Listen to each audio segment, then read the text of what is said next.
पढ़ने को चल, चल रे साथी चल, चल रे साथी चल, चल रे साथी चल, चल पढ़ने को चल।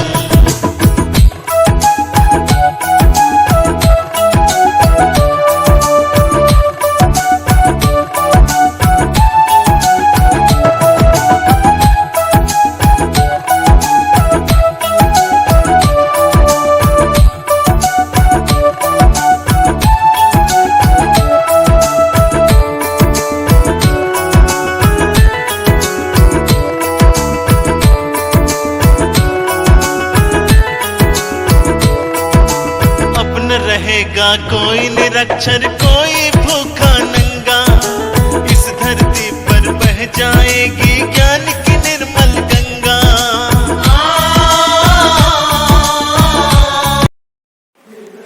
सर, कल शिक्षा मंत्री कॉलेज को क्या सौगात देगा और क्या क्या दिशा निर्देश दिए? धन्यवाद।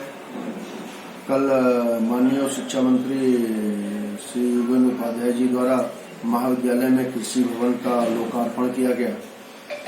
इस दौरान हमारे लोकप्रिय विधायक माननीय बाबूराम पासवान जी, भारतीय जनता पार्टी के जिला अध्यक्ष श्री संजीव प्रताप सिंह जी, क्षेत्रीय शिक्षा अधिकारी प्रोफेसर संध्या रानी जी, नगर पालिका चेयरमैन श्री शैलेंद्र गुप्ता जी सहित गणमान्य नागरिक एवं छात्र छात्राएं और महाविद्यालय स्टाफ उपस्थित था।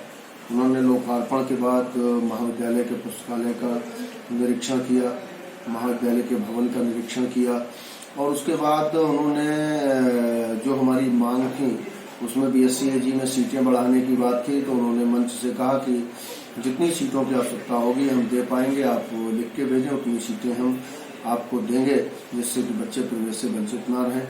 दूसरी हमारी जो मांग थी अनुदान की, उन्होंने स्पष्ट रूप से मंच से कहा कि विधायक जी के साथ साथ प्राचार्य जी द्वारा लगातार उसको किया है और उसको अतिशीघ्र निस्तारित कर रहे हैं और अतिशीघ्र उसको निस्तारित करेंगे जिससे कि इस क्षेत्र का बच्चा पढ़ सके।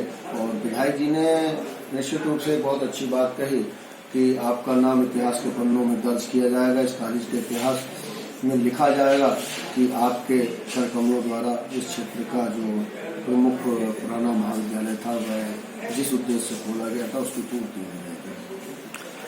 शिक्षा मंत्री के आगमन के बाद अब विरोधी क्या सोचा छोड़ रहे हैं, अब भी कुछ कह रहे हैं?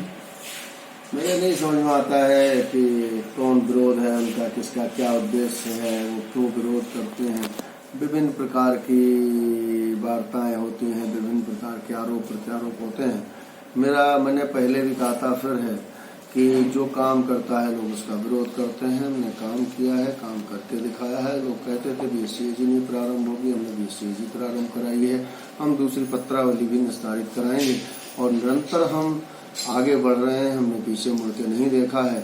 और इसके लिए इस क्षेत्र के जनप्रतिनिधि, हमारे पत्रकार बंधु, संभ्रांत नागरिक, गन्ना किसान बधाई के पात्र हैं, जिन्होंने इतने विरोध के बाद भी लगातार मेरा मनोबल बढ़ाया है। और मेरे स्टाफ में कुछ ऐसे लोग हैं जो लगातार मेरे साथ काम कर रहे हैं, उसके कारण हम आगे बढ़ रहे हैं। तो निश्चित रूप से जो महाविद्यालय है वो आगे बढ़ेगा, उसमें किसी प्रकार का भी कोई व्यवधान आने वाला नहीं है। कितनी सीटें और मिलने की उम्मीद है सर? मुझे लगता है हमने 20 सीट की डिमांड और की है, 33% सीटें हम और मांग रहे हैं। और माननीय मंत्री जी ने कहा है कि आप प्रार्थना पत्र दें, हम उस पर विचार करके और आपको अतिरिक्त सीटें भी दिलवा सकते हैं।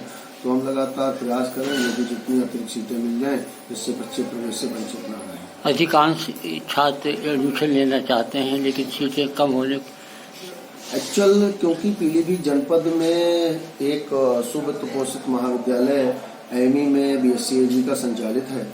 इसके अतिरिक्त क्षेत्र में क्योंकि BSc-AG का कोई भी महाविद्यालय नहीं था, पहले हम भी इस बात से संशय कर रहे थे कि BSc-AG आने के बाद प्रवेश की क्या स्थिति होगी। परंतु जैसे ही BSc-AG की घोषणा हुई और 2 दिन के अंदर ही, 2 से 3 दिन के अंदर ही हमारी सभी सीटें भर गईं, तो निश्चित रूप से जो हमारा क्रेज था, हमारी पहचान थी, उसके प्रतिफल स्वरूप बच्चे एक साथ हमारी तरफ दौड़े हैं और वो सीटें फुल हुई। Thank you.